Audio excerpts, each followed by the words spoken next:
weekly stock market update where I share my personal opinion and insight of what's happening in the Philippine stock market and all other markets globally. If you want exclusive investing related contents in the Philippine stock market, check the pinned comment. Meron din akong Facebook page. Search nyo na lang, The Retail Fund Manager PH. Although, tinatamad akong mag-post lately. Pero minsan nagpo-post ako doon. Okay? So, ang theme natin last week is the currency grind. Defending the 6,000 threshold against a surging dollar.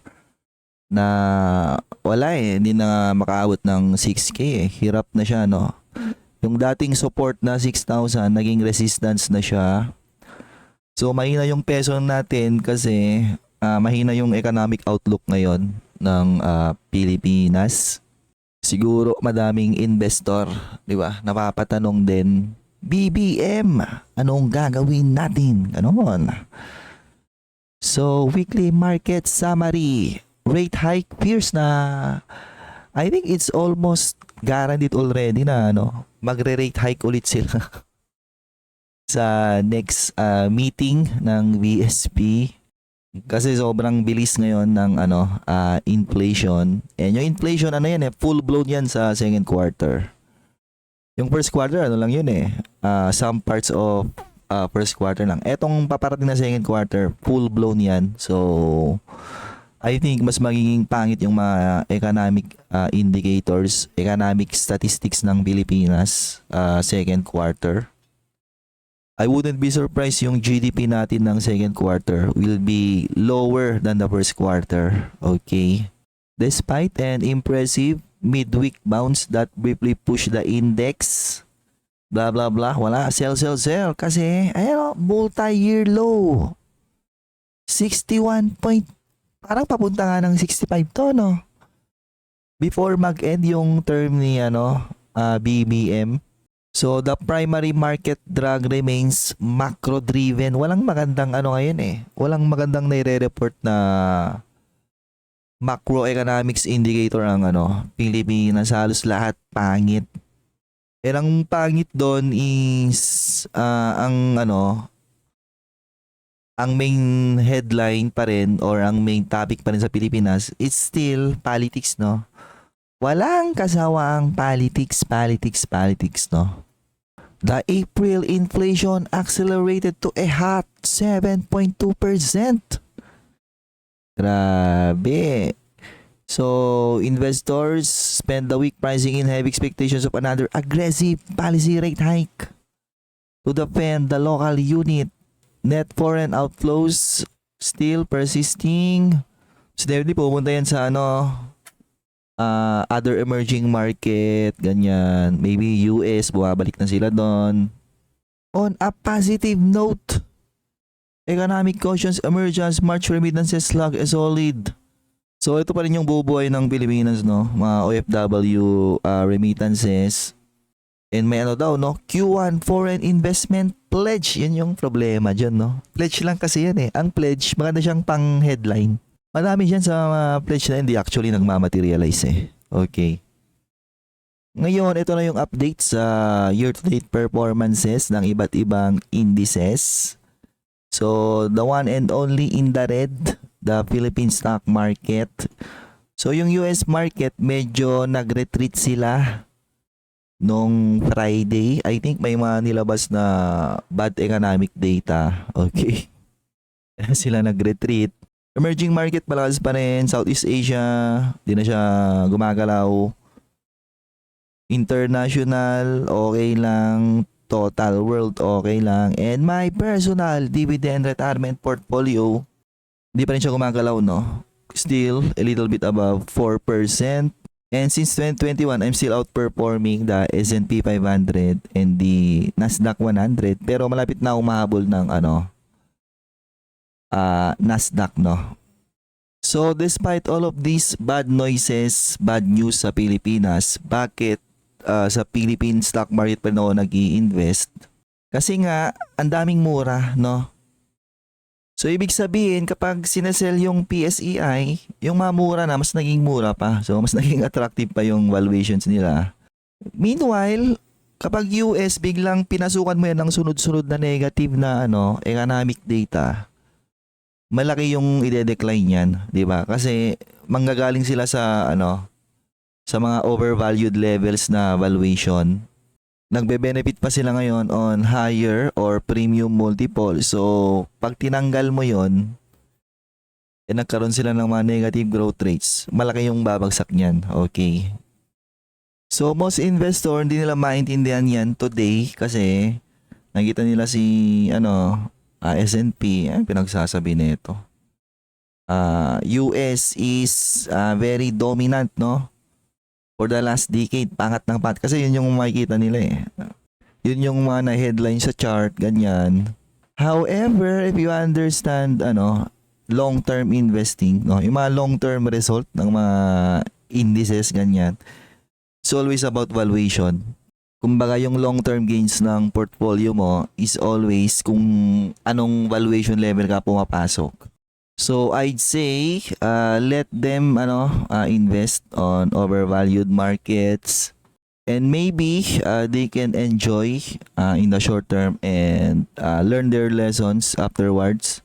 Now, dun lang sa mga large cap stories, Meralco pending acquisition of yung consolidation ng mga segment nila. So BPI, attractive defensive inflows as higher inflation reading fuel expectations sustained. Blah blah blah. Malalaman natin yan sa Q2 kung may mga nagbabayad ba talaga. Or tataas yung mga NPL ratio nila. Okay. ICT suffered a 2.5% drag on heavy institutional trimming. So, may mga nagtitrim daw? Meron ba? Wala naman eh. Lakas niya. Lakas niya eh. SMC monitored its energy portfolio. While the, na rito, no? Anong balita kay SMC? I believe nag-report na to SMC. So, from 30, naging 7. Siguro mga naman yan, no? Mga finance ko siguro nag-drag niyan.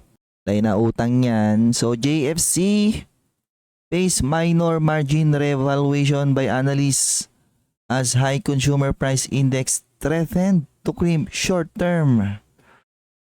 So, sell. Matcha-challenge ngayon si Jollibee sa Q2, no? So, high inflation, ganyan. Ang tanong, may pang Jollibee ba kaya yung mga Pilipino? So, nag-report siya ng pahit na, na Q1 pag nasundan nyo ng pangit na Q2. Ayan na. Diretso na yun, below 100. So, Globe retained stable footing as institutional players hunted for reliable high yield defensive dividend. Di nga maganda yung Q1 niya eh. Pero, pinipitik to recently kasi may rumors of GCash IPO. Ayan. Naalala ko yung rumors na yan, nangyari hindi yan dati dito noong 2021. Naalala ko yan kasi may position ako kay Globe dati. Pinagbibili ko siya dati dito. Okay.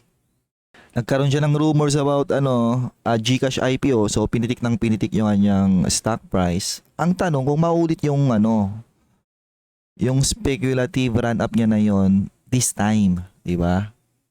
Number 7, URC aggressively hedge raw input material pipelines to counteract the direct margin drag. So, ang pahit ng Q1 niya, mahirapan tong bumuelo ng Q2. Therefore, baka pahit yung kanyang first half performance. Unlike yung ibang consumer staple, maganda yung Q1 nila. Kung mag-flattish man sila ng Q2 or a little bit decline, pag tinignan mo yung first half performance nila, baka okay pa rin, no? Ali, property stock valuations felt the pinch of hawkish central bank outlook. So again, interest rate hike not good for the property sector. And Ali is still being punished. So may nag-comment recently on my channel, ba't ko daw kino-compare ang Ali tsaka Mega World? Eh kung tutusin mas malaking company ang Ali, so anong ibig mong sabihin? Kung mas malaki siyang company, kailangan ma-maintain niya yung kanyang premium na valuation. Kailangan ba mas nagtitrade siya sa higher multiple despite nagre-report siya ng weaker na growth? Ganon ba ibig mong sabihin? Kung ganon yung pananaw mo sa investing, you're about to learn some costly mistake in the future o baka nangyayari na, no? In denial ka lang. Tel highlighted macro opportunities at the briefing, noting that the ongoing Middle East instability could pivot high value data center. Kasi possible kasi na mangyari dyan is yung Iran targetin nila yung data center sa Middle East, no? Na investment nila sa US, ganon. Investment nila sa mga US company. Ang tanong kasi dyan, or ang question dyan, bakit sa Pilipinas sila pupunta? Pwede naman sa Vietnam, di ba? Pwede naman sa Malaysia, pwede naman sa Singapore, Indonesia. And bakit sila pupunta sa Pilipinas? May mga US bases nga rito. Doon nga sila galit, di ba? Yung mga bansa na nagpapasok ng US bases. Now, doon na sa mid-cap and small-cap, Petron secured a massive 15 billion. Pinautang siya ng Maharlika Investment Corporation. Okay yung Q1 ng Petron eh. Remember nung kasagsagan ng nung oil price hikes, sinasabi, oligarchs are bad. Kinakapitalize nila yung pagtaas ng presyo ng langis. Kasi nag-report si Petron ng magandang ending ng December 2025. Pero sabi ko noon, hindi siya ganun ka-automatic, no? Mahirap na business yung yung tawag nito. Yung mga ganito, distributor lang ng langis. Kapag nag-stock up sila at at low level na na langis and biglang pumitik yung gas na benta nila, doon sila nagkaka-profit. Ngayon, kapag nag-stock naman sila ng langis at high level and then biglang bumagsak, no, yung presyo ng langis, na benta nila sa mas mababa, wala silang profit. Gano'n lang kasimple yun. Yun yung rason bakit adjust yung yung presyo ng mga langis sa Pilipinas, kasi nga price taker lang ang mga oil distribution company sa Pilipinas eh.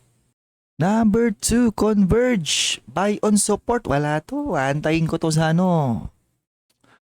utility stock nga eh. Hindi na siya growth stock. Wala na. Flattish na siya, no? Parang growth niya na. Parang Tel tsaka Globe, no? Single digit rise in revenue. Ganon. Or profit. And kapag ganon, dapat, na yan, no? Dapat parang dividend yield na yung tinitingnan dyan. May nilad.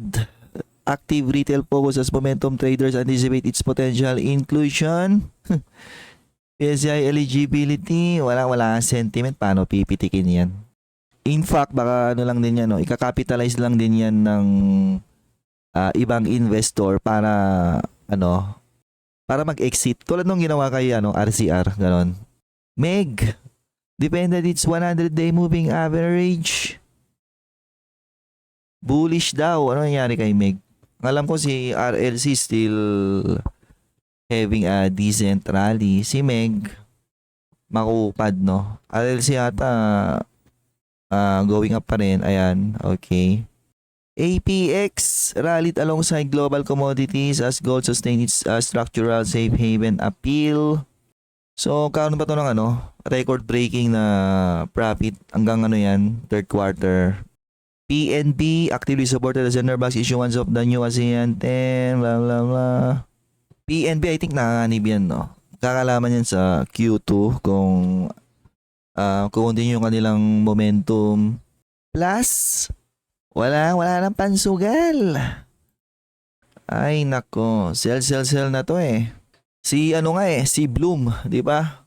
Nilaunch niya yung kanyang online gaming app or gambling app and then recently close niya na. siguro nahirapan sa competition and at the same time baka talagang kumonti na yung manunugal. Si Rait nag-declare ng dividend recently. Flattish kasi wala namang wala man siyang latest na infusion pero maganda yung sentiment sa kanyang stock price. So, Rait, kumusta na kaya to? So, may news about potential rate hike. Ano nangyayari sa mga blue chip na rate? Ayun, di ba? Sell, sell, sell. Siguro same sila ni RCR. Di ba? Si RCR, bumabawi na. And lastly, NIKL, watch closely by long-term commodity value investor as industrial output indicators of the mining index showed underlying resilience. Di nga maganda yung Q1 nila eh. Feeling ko dapat may profit momentum sila doon eh. So hindi nila na-sustain yung kanilang profit momentum kaya medyo nanahimik ngayon yung stock. So abang-abang sa Q2 baka nandoon. So global and regional market pulse, nasa China ngayon si Donald Trump Economic Summit. So hindi mo alam anong yan eh, no? Minsan friendly, minsan kung ano sinasabi. Now doon na ako sa forecast heavy defense. Wala yan, I think mag-sideways yan, no? Until Q2 siguro. Or until matapos yung yung tawag nito. Yung mga political noises ngayon sa headline sa Pilipinas or magkaroon ng economic good news. Aggressive peso intervention tracking with the exchange rate testing the 61.7. Expect the market to highly anticipate active. Blah blah blah. Wala. Ano nila i-depend yan kung talaga namang mahina ngayon yung economic outlook ng Pilipinas. Rotation to non-cyclical alpha names. Institutional players are highly likely to park excess cash. Infrastructure, energy, and digital. Meron ba? Wala eh. Wala ngang rotation na nangyayari eh. Everything is on a selling pressure ngayon sa Philippine stock market. And ayun lang. So still the PSCI is very weak. And for me, okay lang sanay na ako dyan. So sa akin, it's all about positioning Positioning your portfolio to the potential opportunities in the market. Para later on kapag nag-rally ulit yung PSEI or nagkaroon siya ng optimism, pagpipitikin, di ba, yung mga stock na na pinosisyonan mo.